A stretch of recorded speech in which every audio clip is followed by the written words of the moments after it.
Hello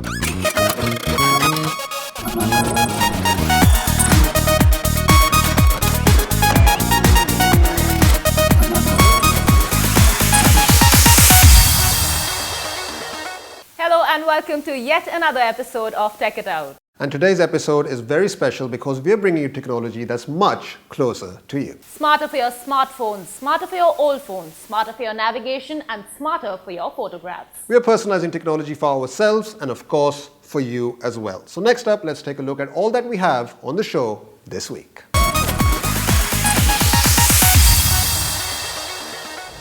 Today, personalization is transforming the way we interact with technology. But don't take our word for it. Meet the man behind Google Maps and how he personalizes his navigation to bring us the best of it. Also, some must-have apps for your smartphone to give it that personal feel. And we give you some tips on what to do with your old mobile handset. So guess where I was last week? Hyderabad, I know. Finally using Twitter, Sahil. Well, not finally. Somewhere down the line, you know what I realized? I realized that 140 characters isn't enough to capture my brilliance. With someone with so much intellect, I think I need a bigger canvas. Oh. So now I'm using Instagram, and in that you just need to put pictures. So it's much easier. I was in Hyderabad and I was covering the Geospatial 2017 World Forum, where industry leaders in the spatial field and in the field of data analytics were there, and I got to speak to a very, very special person there. Someone that, because this episode is, all about personalizing technology. And the one thing that we use a lot, more than probably anything, is Google Maps. Yes. It is the pioneer when it comes to consumer mapping. Google Maps got me here. Google Maps, you found this place. This is the only way you could have Google. Yeah. Thank God for Google Maps, because I know that roundabout is a bit of a problem. Complicated. Yeah, so Google Maps, of course, it's pioneering. It has pioneered consumer mapping, and the man behind it, a man called Ed Parsons, amazing guy. I got a chance to speak to him. He told me about what his inspiration behind Google Maps was and how he uses his daily experiences to make it smarter for us. So I got a chance to speak to him. And this next interview, this next chat that I had with him is about where Google Maps is headed and how this man, who's Ed Parsons, gets his inspiration from on a daily basis. And this is the exact same reason why Sahil has been sounding so intelligent all week long. I am intelligent. Now, we all use Google Maps. It's become such an integral part of our life. But it's not every day we get to meet the man behind Google Maps. But as luck would have it, I am joined with the man who's making Google Maps a little bit smarter every day.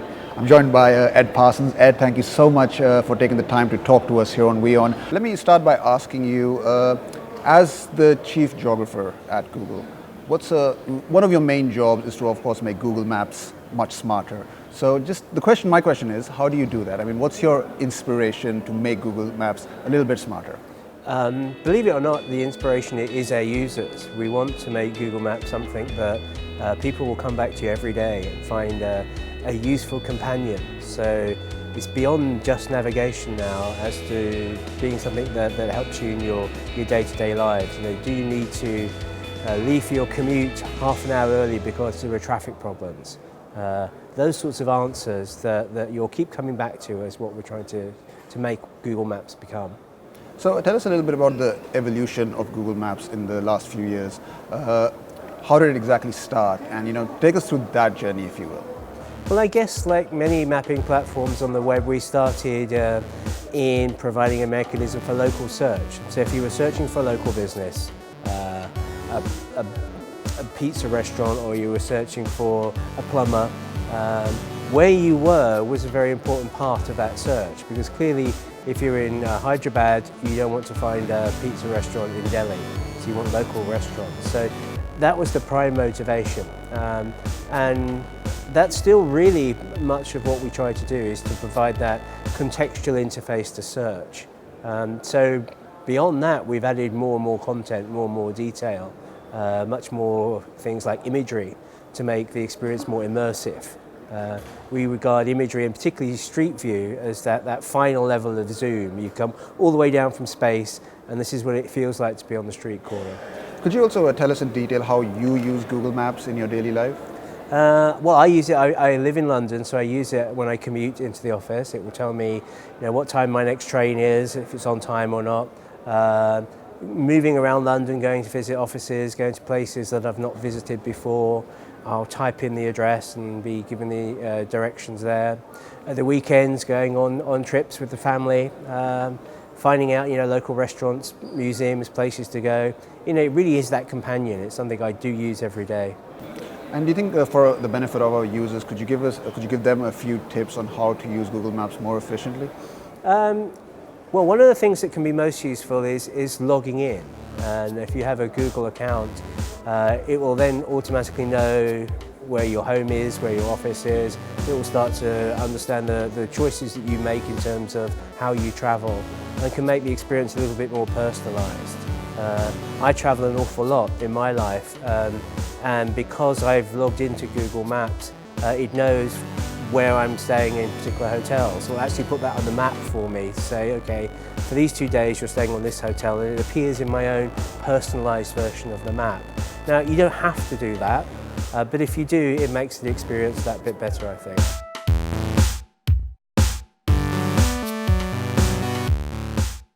GPS has always been one of the biggest battery drainers on smartphone devices.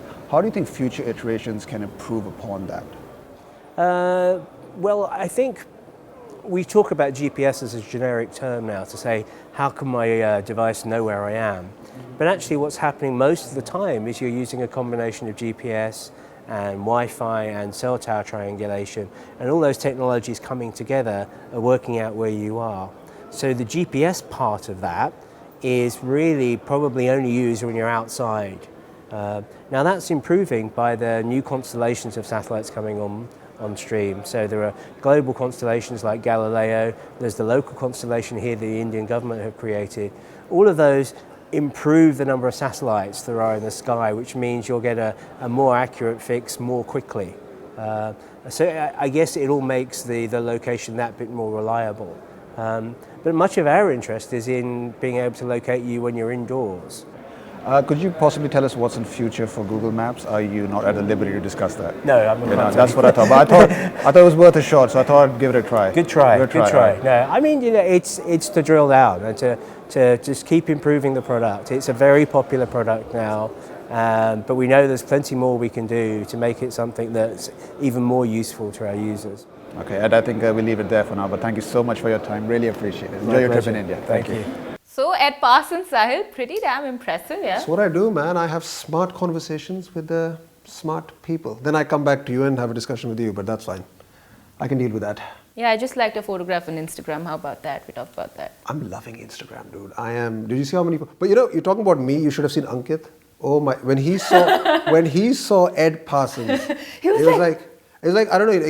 He met I don't know Brad Pitt or something. He just went insane. Yeah, he went total fangirl over Ed Parsons. I think I took more pictures of him than anyone else in that forum. Do you want to brag about him a little more? Of course I do. He invited me to London. He's like, dude, come over. We'll play some golf. We'll hang out at the Google headquarters in London. All of that happened. Now you're really bragging, Sahil. I'm being honest. That's what he said. He liked me so much. He said, dude, no one has ever done a better interview than you. I have never met a more cooler person. This all happened. This all went down. This is all recorded on camera. Oh my God. When can I see that? Not anytime soon, but hopefully it will be in the blooper reel and we can put it out there. But yeah, really cool guy. Bragger. Yeah, but come on. You don't believe me? You don't believe me? Okay. I'll tell you what, I'll show you, but I almost thought when I looked at those photographs, I almost thought, Ed Parsons, stand here. I'm going to stand like this with you and get the photograph. No, we also did proper gang signs and everything. Those we can't show that, Google restrictions and regulations Cut to and break, all that. please, cut to break. I don't know, but let me talk. Cut to break. Ed Parsons.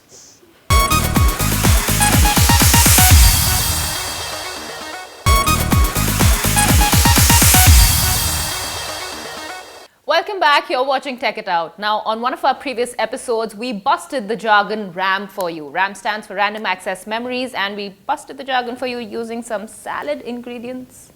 Dude, Sahil, what was that? Well, I'm on a health binge. I mean, you don't get a jawline like this by eating just KFC, right? Anything for the camera, Sahil? It's not my fault, it loves me more, so...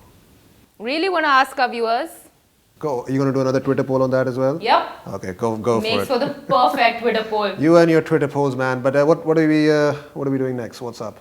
So I'm busting the myth around megapixel. Oh, okay. So Yeah, you're there- following my lead and you try to one up me as usual. But I'll do you a better side. okay, I'll do you fair better. enough. Okay, so what are you doing? How are you gonna? What's your plan to do this? I'll let that be a surprise for you.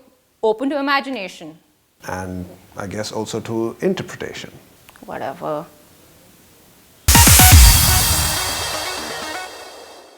Like I said, today the jargon that I've decided to bust is megapixel. Now, what is megapixel? Say you're going out to buy a new phone and you have to choose between a 5 megapixel camera on your phone or a 12 megapixel camera. Your instinct would say go with the 12 megapixel camera, but the reality is that the 5 megapixel camera can produce better photo quality than a 12 megapixel camera. Now, actually what megapixel count determines is how much you can expand or contract your image without distorting your image. It's the same analogy as when you're eating a pasta. It's not actually about how good the pasta is, how expensive the pasta is, but it's about all the ingredients that go into it, all the seasoning that goes into it to make it a nice pasta dish. Now, we will explain this to you with the help of another analogy. Now, before we get into the details of this analogy, let me explain a very simple thing to you. The bigger your pixel size, the more light it absorbs, which is equal to better image quality because they are less grainy. Getting into the analogy, and you can try this at home. So the next time it rains, go up to your terrace or out to your balcony and take 4 containers with you. 1 container of 6 liters and 3 containers of 2 liters each. Leave them out, collect water in it and wait for your results. Now, while you wait for your results, you'll know, but we can tell you this, that the 6-liter container will collect more water because obviously less displacement of water. Similarly, bigger the pixel size, more light, better quality images. So now you know what to do when you go out to buy that phone that produces A1 quality photographs. Also, Sahil, did you one better?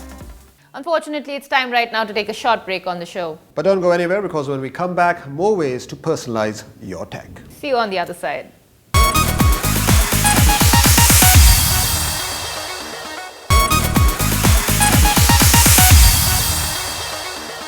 Welcome back. You're watching Tech It Out on WION.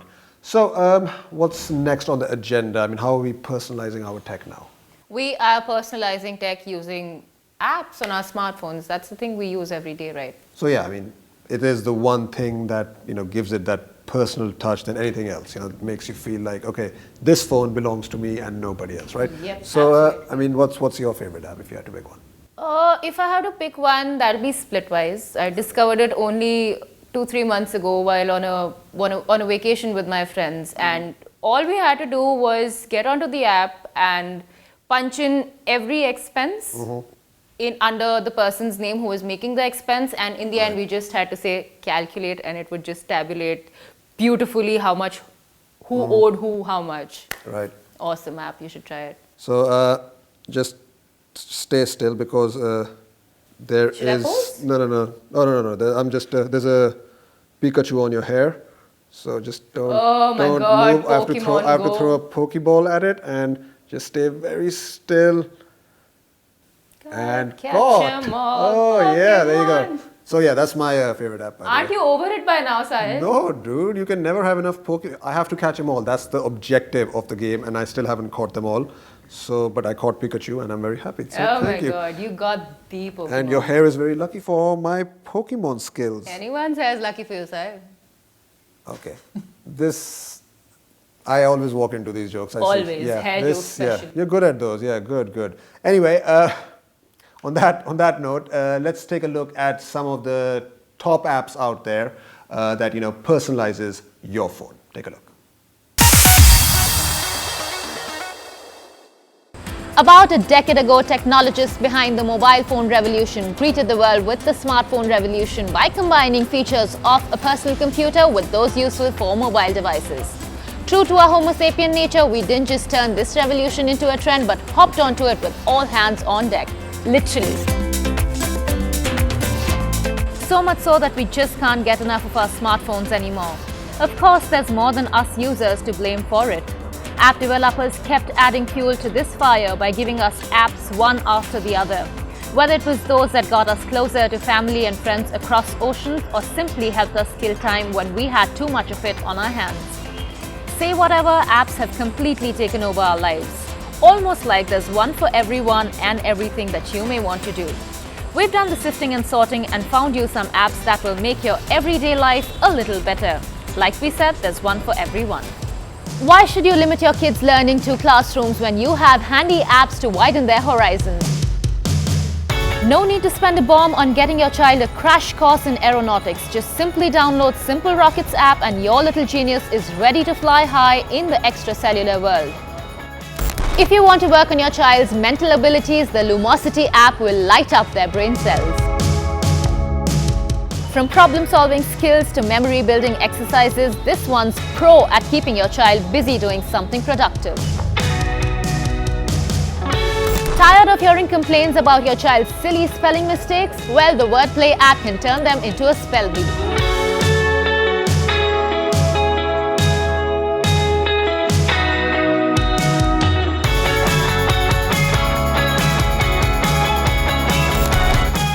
But all work and no play makes Jack a dull boy.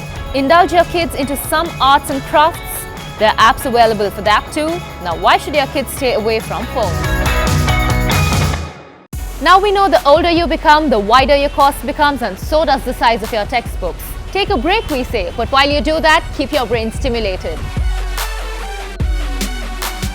Indulge yourselves in some adult coloring books. Adult coloring apps. That's the app we are talking about. Try it, it's therapeutic. Now, if you're big on social media, which we are guessing you are, then you should totally download the Photo Editor Pro app, complete with fonts, frames, effects, filters, etc. Personalize your photographs and master the art of meme making. Now, working professionals too can make their everyday work life completely hassle-free. With Google Drive, you can create, edit, share and store documents, spreadsheets and PDFs. The best part? More than one of you can work on these documents at the same time.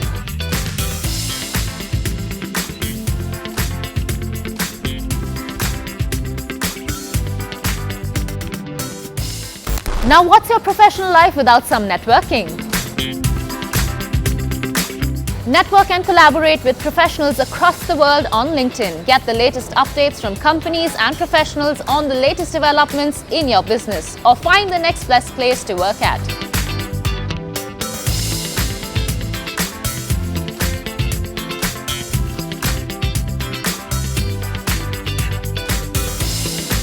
And now to manage all those paychecks that you take home at the end of every month. Use the UPI app as the one-stop shop for all your banking needs. Homemakers, tired and don't feel like stepping out for groceries? We know how monotonous that can become. Fret not, because Big Basket will deliver all your groceries to your doorstep. And if you don't find those veggies fresh enough, send them back hassle-free without shelling a dime.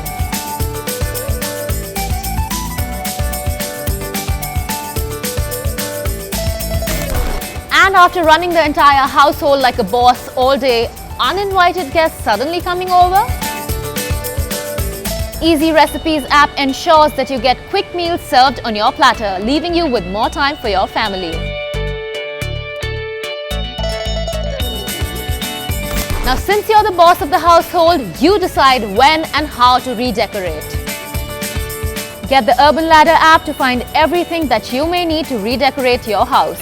Sofas, dining tables, libraries, cupboards, beds, you name it, you get it. Get inspired from all their blogs and read reviews to know what's working and what's not. Grandparents, we've got you covered too, beginning right with your health. Go for eye care blood pressure to monitor your blood pressure levels. And My Pillbox app to track which medicines to take when.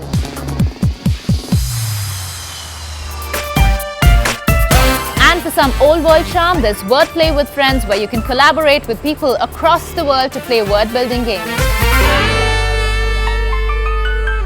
Okay, good selection of apps there. Must have, definitely. But what do you have in store for us next? May I dare ask? Before that, I keep telling you more tech in me than you. Yeah, okay, come on. It's a losing battle, okay? I mean, everyone knows. Everyone, and I mean everyone. And we can even ask our producer there. Rishabh, who knows more about tech? Thanks. You're not getting any food today, okay? You get out of my house. All right, so let me prove a point here. What do you do with your old smartphone? Can you take it up? What? No, what do I do in what sense? Like, How do you use it? how do I use it? There's a lot of ways I can use it. I could, I don't know, make a flashlight out of it. I could just have it for my music listening needs. I could, what else could I do with it? I could even throw it at really annoying people like Rishabh because he doesn't think I have a lot of tech in me. So, yeah. But Sahil, I'm very impressed, yeah. I never knew of all of these things. I'd just like keep my phone into a storage drawer and they'd just lie around. Yeah, but that's what people who think out of the box do. They innovate, and other people just put it in a drawer and never think about it. There's so much you can always do. I should have just asked you. I don't know why I went out asking people. Exactly. You should have just, I am your Vox Pops. You should have just come to me and said, Sahil, what should I do? And I would have told you everything. You're troubling those poor people on the streets. On Twitter, exactly. polling. Yeah, that's all you had to do. But since you guys contributed so much, here's what all of you said about what you all do with your smartphones. Finally, after 2 long years, I've changed my phone and I just cannot stop beaming about it. But ever since I changed my phone, my poor old phone is being lying around ignored. Obviously, over the last 2 years, I've grown attached to it and I felt really bad for it, so I found its shelter in my old storage drawer, which is where I discovered an entire family of discarded old phones. Now, this got me thinking why I never did anything with any of these phones. Well, I could sell them, but it would just amount to a handful of peanuts. And just because I have a shiny new toy does not mean my 2-year-old companion is of no use. So I reached out to you guys for my answers and I found some really good solutions. Check it out. I'll use my old phone as an MP3 player because I'm a music enthusiast, and it also helps save a lot of battery in my new phone. Now, I like to listen to my morning playlist while I'm getting ready for work. I also like to listen to my awesome on-the-road playlist while I'm on my way to work. Which means by the time I get into work, my phone's already drained out of 50% battery. And for the rest of the day, phone in one hand, charger in one hand, every available plug point becomes my best friend because I haven't yet graduated to the power banks and I also don't work a desk job. But what a pain. But who knew my old companion could come to my rescue? You can actually use your old phones as your official music players without worrying about that battery life, and also it gives music lovers like me extra storage space to store my awesome music. Using my old phone as a flashlight, it's easier to carry a phone than a bulky torch. Now, as much as music drains your battery, so does a flashlight. In fact, it just swallows up your battery completely. So I turned my old phone around into an emergency flashlight. Small and portable. Who likes those huge torchlights anyway? A handy and portable emergency light just like your old phone can always be a substitute. I use my old phone to read ebooks, and I think that's the best use of my old touchscreen. Now, this might come as a surprise to you, but you can actually use your old phones as e-readers. I love my ebooks as much as I love my paperbacks because it's about the joy of reading anyway. So a bibliophile like me can surely do with a dedicated device for all their favorite authors and books. Plus, you don't get those annoying social media notifications and you can fully indulge into reading and sipping away that warm coffee. You should try it too. I give my old phones to my younger siblings and cousins in the family so that they can use it for listening to music or play games on it. Now, I may have a shiny new toy, but I also have annoying little pests called nephews and nieces who are always cribbing to let them play games on my phone. Now, no matter how generous I might be, I just cannot give them my new phone for them to either destroy it or this, I say with personal experience, infuse a virus with their tiny, whiny hands. Yes, that's true. So get rid of their constant harassment and avoid destruction of your phones. Just hand them over a desolate device, which cannot get worse than it is right now. I give my old phones to my employees who work in my office to use. Now, I love gifting and I truly believe in charity, so this one's my personal favorite and a generous one too. Just gift your old phone to a friend who's in need, someone who's locked their iPhones, cracked their displays, lost their phones. Just give it to them. This way you can also earn some brownie points and feel really good about yourself. But before you do that, make sure you take adequate backup and reformat your phone. Exactly what I said. Exactly what I I'll said. give that to you, sir. Yeah, I mean, you should just have come to me, dude. I mean, it would have made your life so much more simpler. Why? You never listen, okay? I will, but I'll still make hair jokes. Okay.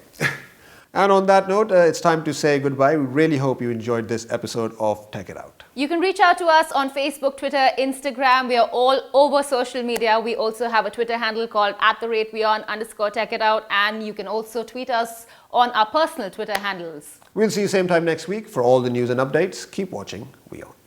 Thank you for watching.